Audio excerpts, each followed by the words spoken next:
오늘은 1069화의 그림을 자세히 살펴보고 다음화가 어떻게 될지 간단히 예측하겠습니다. 먼저 시작부터 CP0의 난동에 에그헤드 섬이 혼란스러워집니다. 눈치 빠른 징배는 CP0가 진심으로 베가펑크를 노린다는 것을 느낍니다.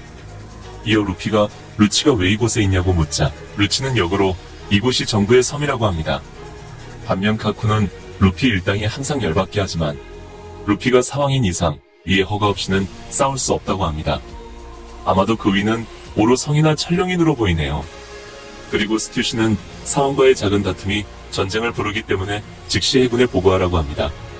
확실히 루피랑 싸웠다간 루피의 사나이 적단부터 그와 동맹 포지션까지 정부와 싸울 수 있기 때문에 혁명군 등의 반란으로 병력이 부족해진 정부 입장에서 루피와의 싸움은 껄끄러울 만합니다. 이어 루피는 처참하게 당한 아틀라스의 얼굴을 보고 크게 충격을 받습니다. 그리고 루치가 정부 내의 문제니 끼어들지 말라고 하자 아틀라스에게 밥을 먹었다고 루치에게 강경하게 말합니다. 한편 해군 본부의 아카이누는 에그헤드의 밀짚모자 일당에 온 것을 알게 됩니다. 또한 CP0가 베가펑크를 암살하는 것이 들키고 무리하게 강행 돌파한 것을 한심하게 보는데 아카이누는 베가펑크가 루피를 아군으로 삼는다면 우리는 막대한 전력을 잃는다며 최악의 시나리오를 생각합니다. 그리고 키자루가 에그헤드로 도착하기 전까지 루치가 루피와 절대로 싸우게 하지 말라고 명령합니다.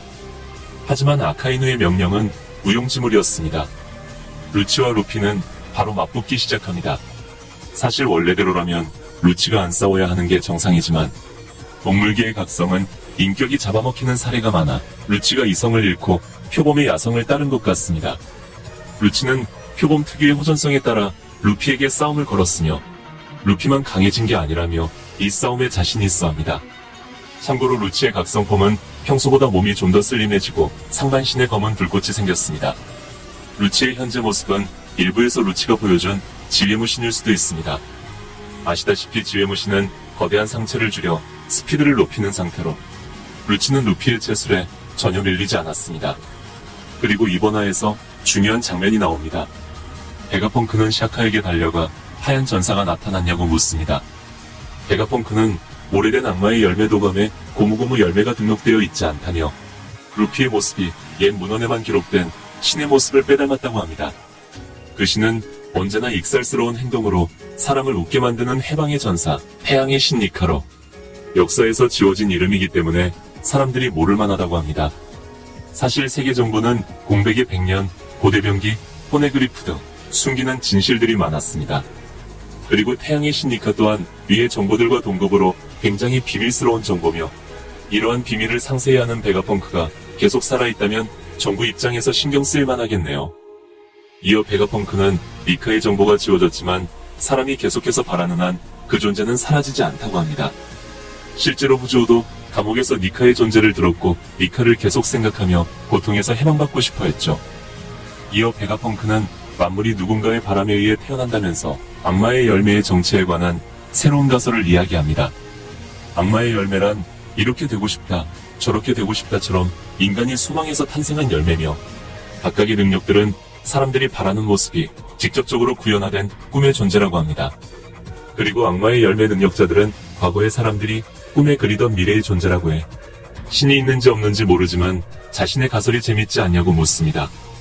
어디까지나 가설이긴 하지만 천재 베가펑크가 내린 결론이기 때문에 우습게 볼 내용은 아니며 보통 만화 전개상 이런 가설들은 대부분 맞았습니다.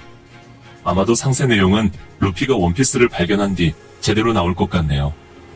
하지만 악마의 열매의 힘은 너무나도 비정상적인 힘이기에 자연의 어머니인 바다에게 미움을 샀고 악마의 능력자들이 바다에 빠지면 그 힘을 잃고 죽는 저주를 얻게 됩니다. 그 뒤 해군본부 과학부대 대장 센토마루가 등장합니다. 물론 해군본부 3대장에 비해 조금 격이 떨어지지만 센토마루도 지위가 꽤 높네요. 센토마루는 루피와 루치가 싸우는 걸 보고 당연히 루치의 편을 들려고 했습니다. 그런데 베가펑크가 자신의 목숨이 CP0에게 노려지고 있다면서 CP0를 쫓아달라고 부탁합니다. 그리고 갈등하는 센토마루에게 굶주림을 해결해줬다며 자신의 편에 들라고 합니다. 사실 이때 센토마루가 정부의 편을 들 줄 알았습니다. 베가펑크의 편을 들면 정부를 배신한 반역자가 되기 때문이죠. 하지만 센토마루는 CP0를 공격하라고 에스베어에게 지시합니다. 여기서 재밌는 건 파시피스타의 위권 순위로 1위는 오로성, 2위는 베가펑크, 3위는 센토마루, 4위는 파시피스타의 위권칩을 가진 자였습니다. 그리고 전보벌레로 지시하는 건 무효라 직접 명령만이 가능한데, 이것은 즉 베가펑크가 거의 모든 상황에서 세라핌을 조종한다는 이야기입니다. 오로성은 대부분 권력의 방에서만 있고, CP0는 베가펑크보다 지휘권이 없기 때문에 베가펑크가 루피나 드래곤의 호의를 받고 세라핌을 조종한다면 말 그대로 천하무적입니다. 이어 센토마루는 밀짚모자 일행을 안전한 곳에 유도하라고 행콕 세라핌에게 지시를, 리오크 세라핌과 징베 세라핌에게 CP0를 막으라고 지시합니다. 반면 징베는 세라핌이 옛날 칠무에를 닮았다며 클론을 만들었다고 생각하는데, 자신과 똑같이 생긴 영혼 없는 복제 인간들을 보면 기분이 참 묘하겠네요. 다음 장면, 루피가 센토마루를 도끼라 부르며 반갑게 인사합니다. 이에 센토마루는 자신의 이름을 무기로 부르지 말라며 우린 적이라고 했고, 베가펑크를 도와준다는 루피를 100% 신뢰 못했습니다. 그 순간 루치가 직원의 강화형인 수건을 날려 센토마루의 뒤를 공격, 우정색 패기의 고수인 센토마루를 피토하게 합니다. 루치가 센토마루를 쓰러뜨린 건 상상 이상의 효과입니다. 센토마루가 쓰러졌기 때문에 위권칩을 소유한 CP0가 4개의 세라핌을 조종할 수 있고, 자칫하다간 루치와 4개의 세라핌을 루피 혼자서 상대할 수 있습니다. 그나마 다행인 건 근처에 베가펑크가 있기 때문에 세라핌의 폭주를 막을 수 있습니다. 하지만 베가펑크가 직접 나오다가 CP0에게 또다시 당할 가능성이 있어 계속해서 조심해야 합니다. 더군다나 해군 대장 키자루까지 오기 때문에 루피가 상황이라고 해도 쉬운 상황이 아니네요. 그리고 이번 화에서 루치는 기어 피프스를 쓴 루피를 상대로 생각보다 괜찮게 싸웠습니다. 루치는 루피에게도 밀리지 않는 강력한 무장색을 보였고, 루피의 두더지 피스톨을 맞고도 얼마 안가 센토마루를 쓰러뜨리는 저력을 보였습니다. 보통 상황과 이 정도로 싸우려면 최소 사치간 레벨쯤은 되어야 하는데, 카이도를 쓰러뜨린 루피를 상대로 이 정도 싸우는 걸 보면 확실히 많이 성장했습니다.